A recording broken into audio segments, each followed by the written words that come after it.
P.O.L. Game Review. Yo, what up, y'all? It's Intravenous here, back with another episode from P.O.L Game Review and P.O.L Music. Today we're going to be talking about 5 more gems for the PlayStation 2.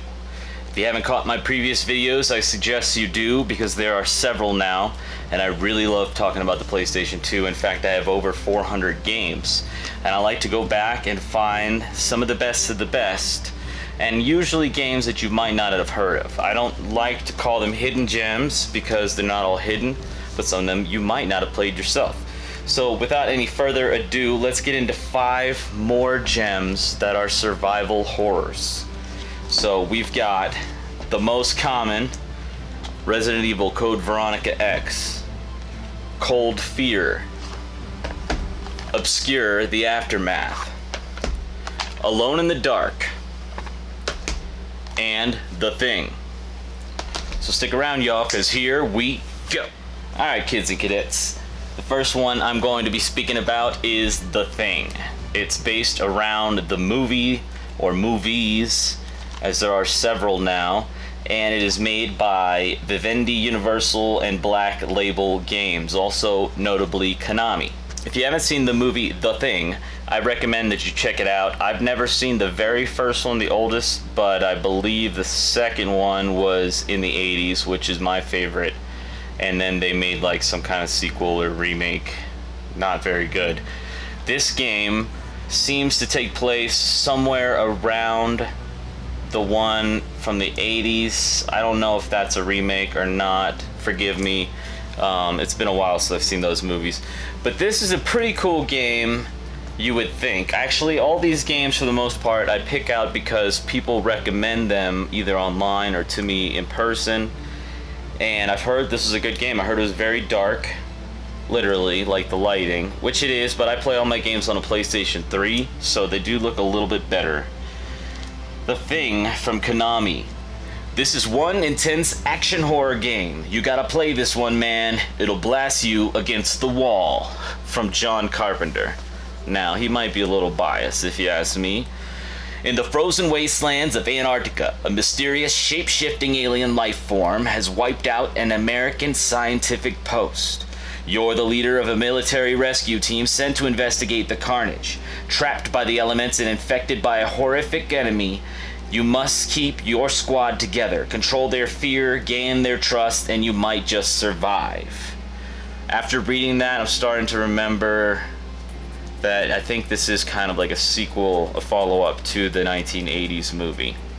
Use awesome firepower like explosives and flamethrowers to torch your enemies. Control your squad's emotions using innovative trust-fear tactics. Fight fear with psychological mind games to survive. Experience state-of-the-art environmental effects. Choose multiple paths to solve levels and accomplish goals. It's a one-player game. And also Computer Artworks is involved here, another company listed on the back you might want to know about.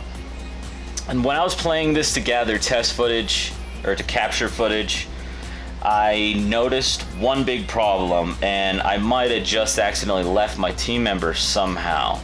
But I went pretty early in the game, went from one area to another, and I needed my engineer.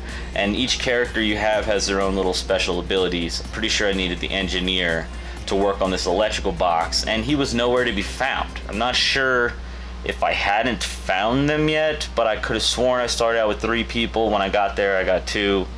I'm gonna have to go back and check it out, but you know, the character design, the creatures, the story, all great things here, so I'm sure if you're really into the movies, you will like The Thing for PlayStation 2.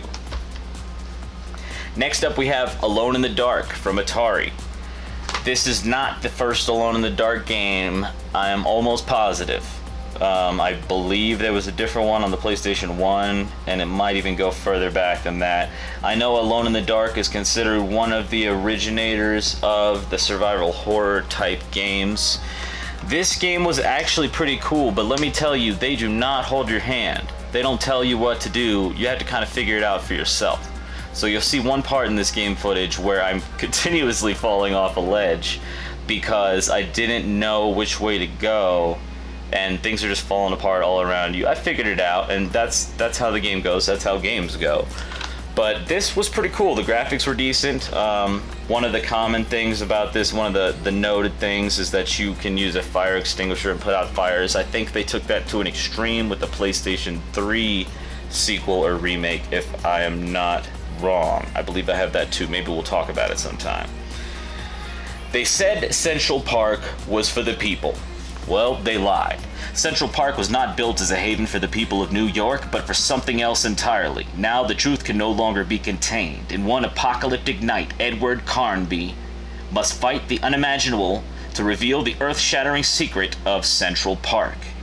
Intense story, told in thrilling episodes with action, plot twists, and cliffhangers. Improvise to survive. Use your imagination to create devastating new weapons. Exhilarating gameplay, blockbuster action, tense exploration, dangerous driving, vicious fights. Never get stuck. Chapter select lets everyone reach the game's climax. Okay, interesting. I don't know why you'd want to skip ahead, but I guess whatever. Pyromania, play with fire, but don't get burned. Yes, there's a lot of fire. New York will never be the same again. From Renderware, Havoc, Hydravision Entertainment, and Atari. One player, so I imagine all these games likely are, except for the next one.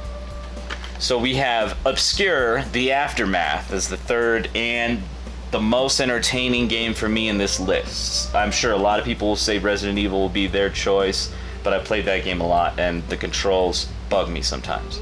Obscure the Aftermath from Ignition Entertainment, a UTV enterprise. Play Logic, Bink Video, Hydravision.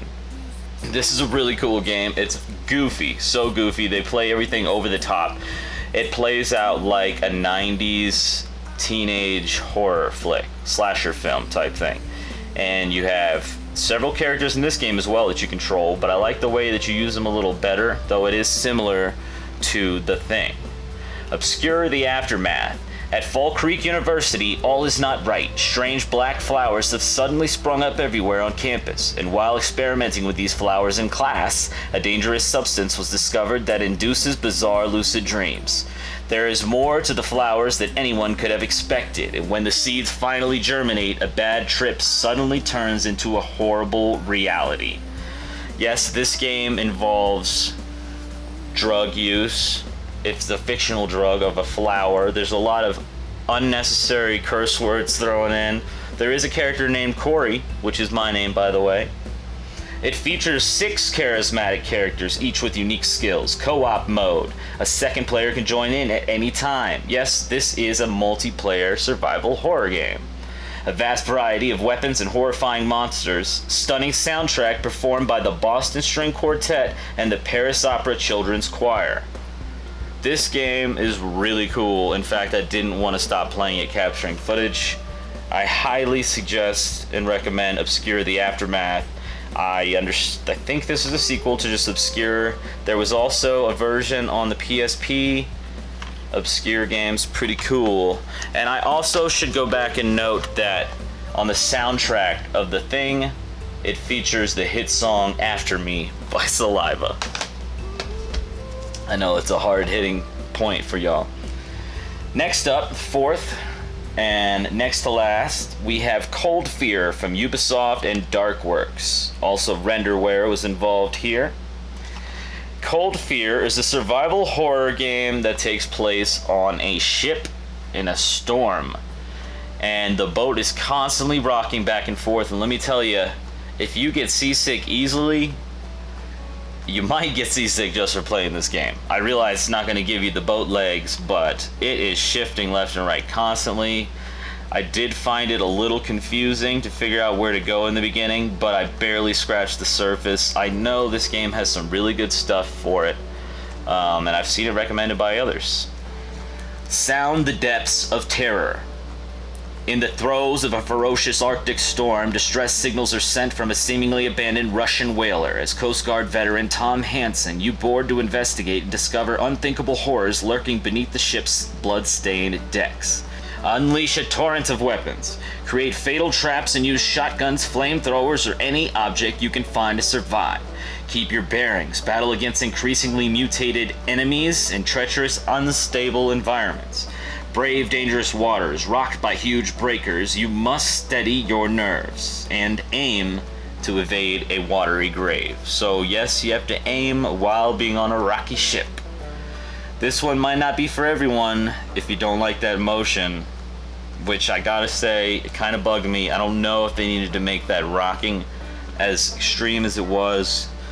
You kind of get the idea, you're on a stormy ship, but I do recommend it. Cold Fear from Ubisoft. Ubisoft. And finally, last certainly not least, we have the 5th anniversary edition for Resident Evil Code Veronica X from Capcom on the PlayStation 2. My first experience with Resident Evil Code Veronica, no X involved, was on the Sega Dreamcast, and I was really blown away by that at the time. It was really enjoyable. It's a great game, kind of difficult, and it does still kind of have that tank control thing going on, unfortunately. They didn't kind of fix that until Resident Evil 4, I guess. But here we have probably the definitive version of Resident Evil Code Veronica, is the one with the X. Maybe it stands for extra or extreme. Unfortunately, this is a 2-disc collection. I only have 1 disc, but the second disc was just a Devil May Cry demo. And I have that game, so I don't really care about that. If you haven't played it, let's take a gander. Everything you feared. After narrowly surviving the horrific onslaught in Raccoon City, Claire Redfield now seeks clues in search of her missing brother, Chris. Flesh-eating zombies, horrific beasts, and even stranger mutations haunt her every move. Just how far does this twisted conspiracy extend? What is Umbrella Corporation really up to? And who is behind this biotech terror? To her horror, she discovers Umbrella Corporation's insidious activities are not isolated to the remote Midwestern city. No. Something much larger is going on here. This includes new footage and never-before-seen cutscenes, and more. From Capcom, of course. If you're into the Resident Evil series, this is probably one of the best games of the originals. I'm thinking a lot of people like 2 the best, and then they might go to this and or 3. I like the first one the best. I like this one second best. And so there you have it, folks. There's 5 more gems for the PlayStation 2. Nope, they came out from 2001 to 2008. Quite a span. A long life for the PlayStation 2. As I've said before, I love that console. I'm going to continue making gem videos, and I've got a lot more coming up for you. Thanks so much for staying to the end of the video, and I really hope you enjoyed it. If you did, please like and subscribe. It really helps the channel out. If you didn't like it, then go ahead and dislike it. That's fine too. And don't forget to check out my other videos, as there are several on this, and also toy collecting. I'm collecting retro Spawn figures and comics. I've got about 10 or 12 new ones to show you, so stay tuned for the next videos. Thanks again, and I'll catch you next time. Peace!